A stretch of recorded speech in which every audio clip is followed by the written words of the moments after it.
जिसका सारा इतिहास तप्त जगमग है, जिसका सारा इतिहास तप्त जगमग है, वीरता वन से भरी हुई रग रग है, वीरता वन से भरी हुई रग रग है, जिसके इतने बेटे रण झेल चुके हैं, जिसके इतने बेटे रण झेल चुके हैं, सूली कृच सोलों से खेल चुके हैं, सूली कृच सोलों से खेल चुके हैं। उस वीर जाति को बंदी कौन करेगा, उस वीर जाति को बंदी कौन करेगा, उस वीर जाति को बंदी कौन करेगा। विकराल आग को मुट्ठी में कौन धरेगा, विकराल आग को मुट्ठी में कौन धरेगा।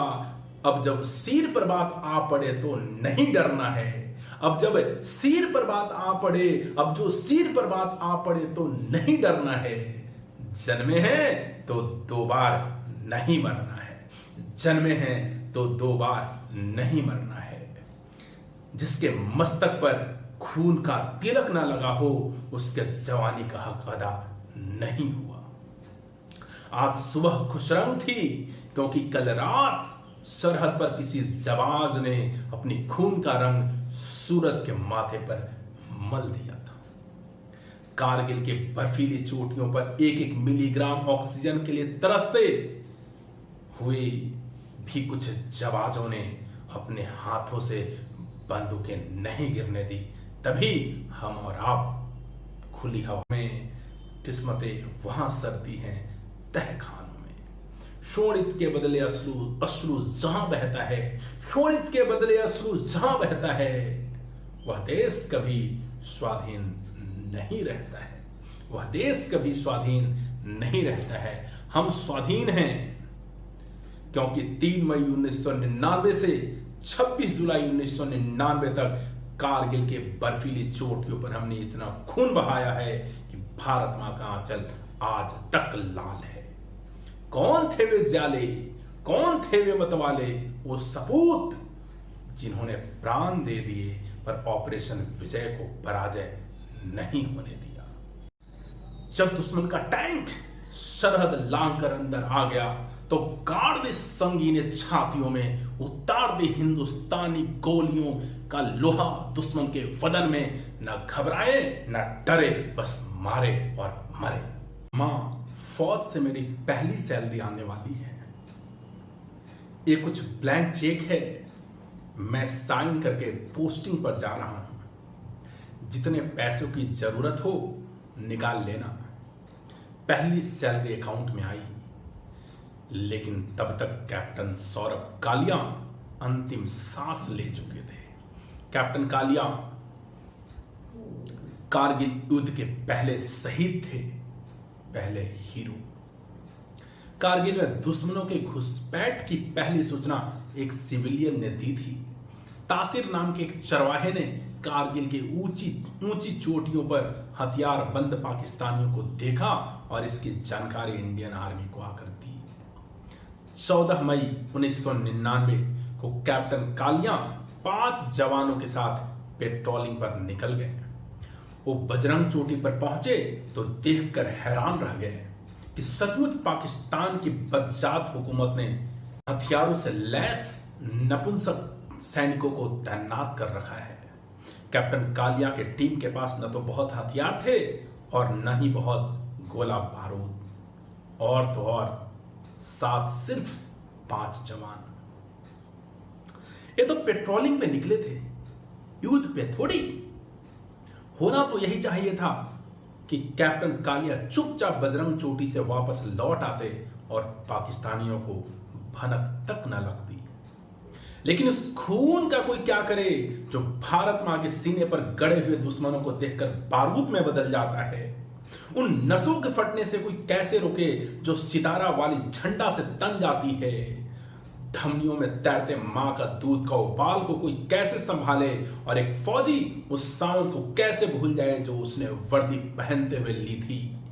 सबसे पहले राष्ट्र की सुरक्षा, राष्ट्र गौरव, राष्ट्रहित।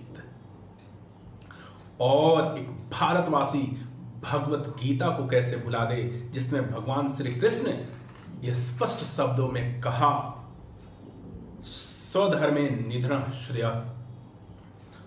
अपने धर्म, अपने राष्ट्र की रक्षा करते वक्त अगर निधन हो जाए तो इससे सर्वश्रेष्ठ कुछ भी नहीं। कैप्टन कालिया ने पाकिस्तानी वर्दियों को ललकार दिया और फिर जो हुआ वो दुनिया के तमाम युद्ध नीतियों को,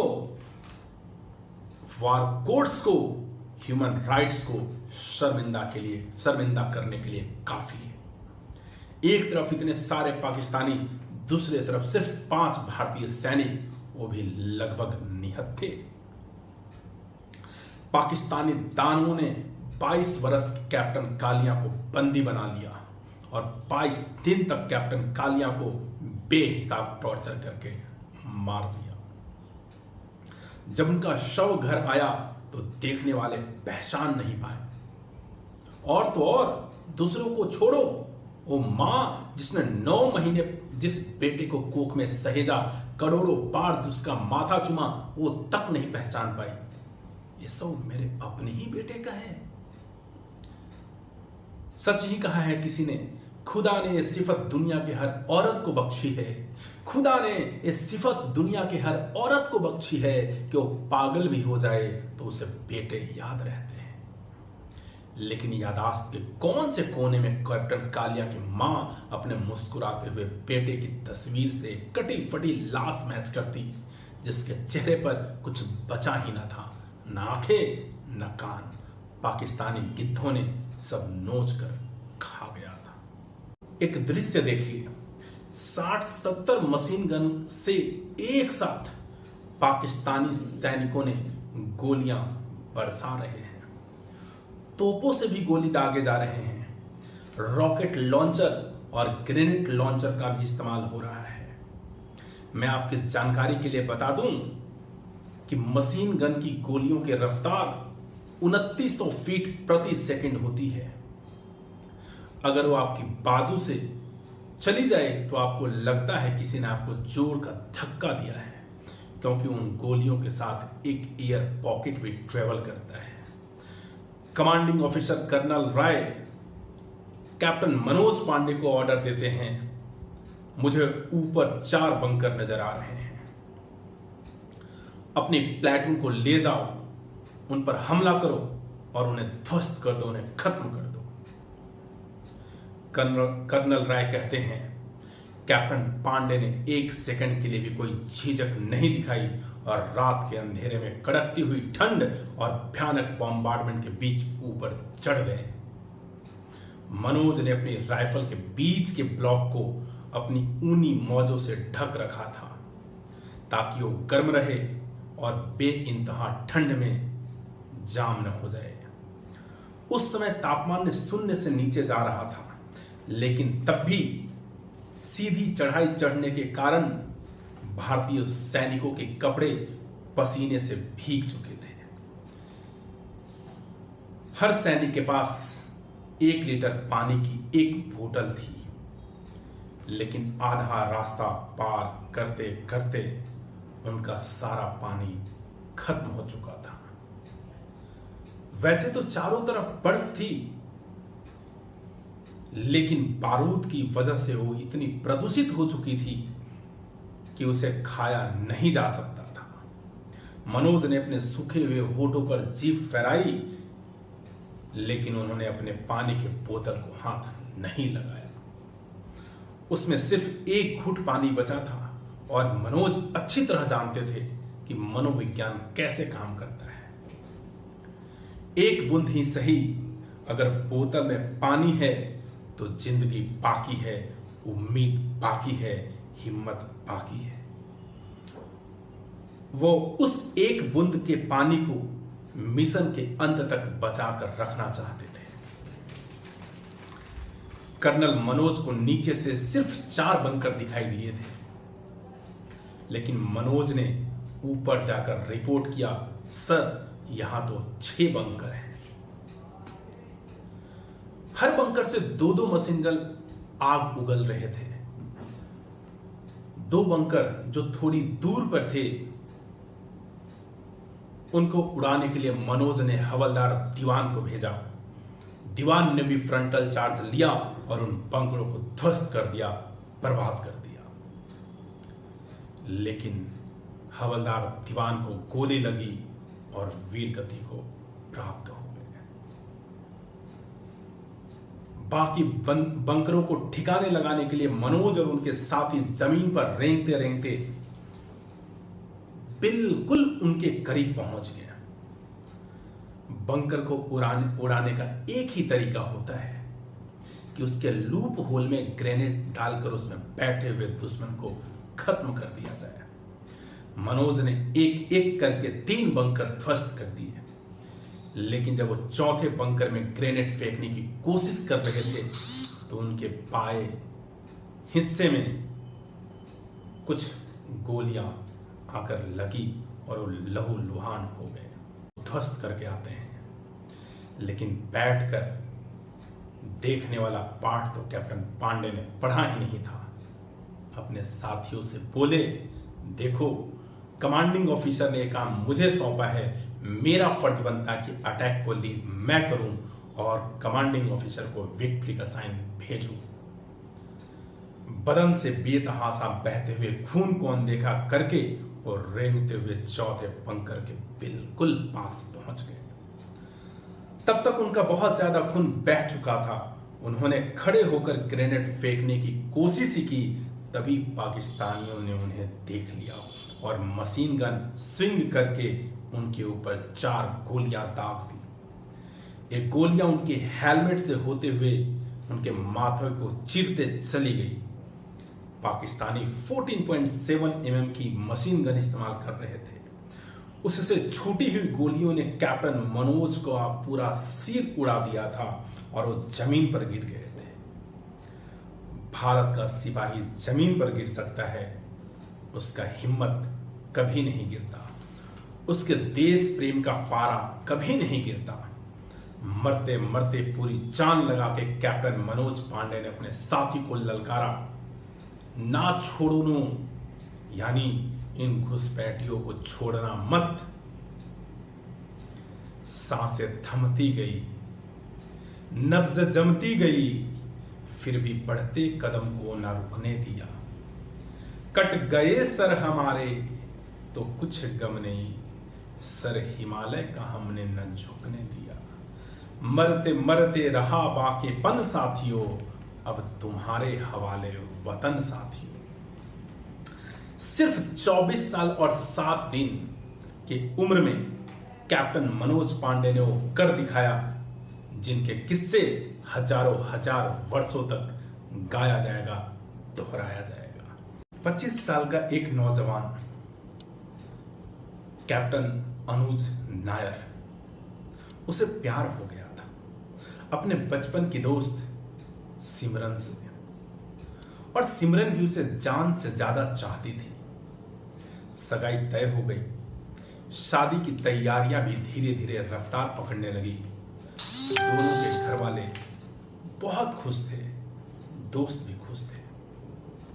लेकिन तभी सरहदों से बुलावा आ गया और वो लड़का कैप्टन अनुज नायर, जो सिमरन से बेइंतहा इश्क करता था, लेकिन भारत की माटी से थोड़ा और ज्यादा था इश्क उसे। वो चल पड़ा अपनी मातृभूमि के रौंदते विदेशी पैरों को काट फेंकने। अनुज ने सिमरन के लिए एक अंगूठी ली थी।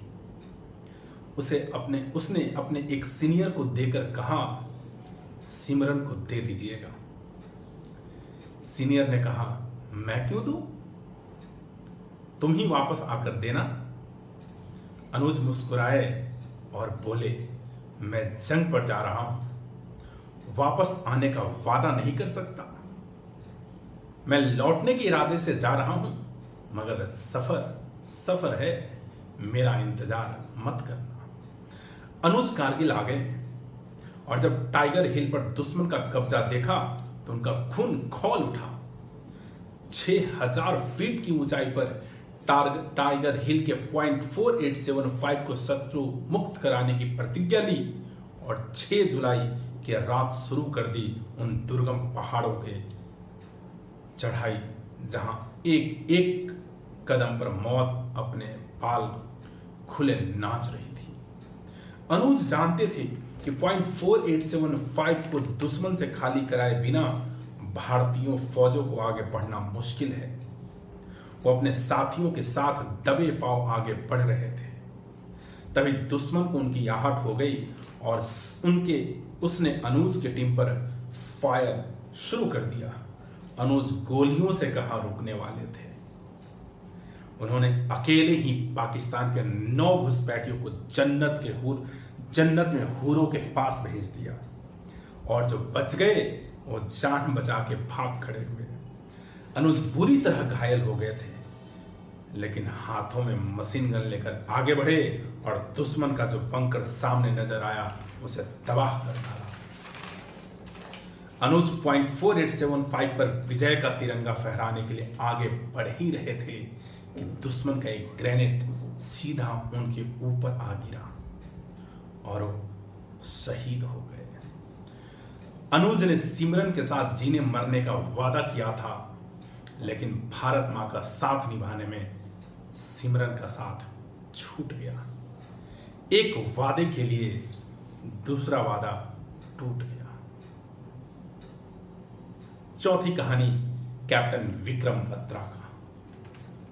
चोटी नंबर 5140 लेह मार्ग से ठीक ऊपर की चोटी, जहां से बैठकर दुश्मन हमारे हर गतिविधि पर नजर रख रहा था। 5140 को आजाद करवाने की जिम्मेदारी मिली कैप्टन विक्रम बत्रा को। जानलेवा पहाड़ियों में खिसकते बढ़ते विक्रम और उनके जाबाज साथी दुश्मन के करीब पहुंच गए और जयघोष करते हुए सामने से दुश्मन पर हमला बोल दिए। दुश्मन का खेमा तहस नहस हो गया और सारे के सारे पाकिस्तानियों के मार डालने के बाद रात के 3:30 बजे कंट्रोल रूम के रेडियो पर 4 शब्द गूंजे, ये दिल मांगे मोर, ये दिल मांगे मोर। अखबारों में विक्रम की बड़ी बड़ी तस्वीरें छपी, उनकी बहादुरी के किस्से घर घर पहुंच गए, लेकिन विक्रम को इतने से आराम कहां था। अभी कितनी चोटियों दुश्मन के कब्जे में थी, विक्रम जानते थे। ये चैन से सोने का वक्त नहीं है। वो निकल पड़े एक और जंग फतह करने। चोटी नंबर 4875 बेहद सक्रिय और मुश्किल चोटी, जहां दुश्मन बड़े आराम से घात लगाकर हमला कर रहे थे। विक्रम ने खुद आगे बढ़कर वहां की कमांड मांग ली। उन्होंने एक सेक्टर जीता था, चाहते तो रुक सकते थे, लेकिन उन्होंने दूसरे जंग किसी के भी बिस्तर बांध लिया और कमर कस के चढ़ गए 4875 पे। दुश्मन की टुकड़ी आमने सामने लड़ाई शुरू हो गई। दुश्मन का लोहा विक्रम के बदन में धंसता रहा। गोलियों से छलनी होते रहे, लेकिन रुके नहीं। विक्रम रेंग कर दुश्मन के बंकर तक पहुंच गए और भारत मां की जय बोलकर ग्रेनेड फोड़ दिया। सारे दुश्मन मारे गए। तिरंगा 4875 पर भी लहराया, लेकिन इस बार ये दिल मांगे मोर कहने वाला भारत मां की गोद में सो गया था। विक्रम की शहादत से हिंदुस्तान की आंखें भीग गई। खेत में खड़े किसान से लेकर सीमा पर खड़े जवान तक हर किसी के बाजू धड़क उठे और बच्चा बच्चा उस शेर कैप्टन विक्रम बत्रा का जुआ बोलने लगा, ये दिल मांगे मोर, ये दिल मांगे मोर। नमन भारत मां के अमर सपूतों को सत सत बार नमन। तुम ही न होते तो ये दुनिया बबूल हो जाती, तुम ही न होते तो ये दुनिया बबूल हो जाती। जमीने खून से लाल अजार करता कौन। हजारों लोग हैं यूं तो जमाने में, लेकिन हजारों लोग हैं जमाने में, लेकिन हमारे वास्ते यूं मुस्कुरा के सरहद पर मरता कौन। जय हिंद।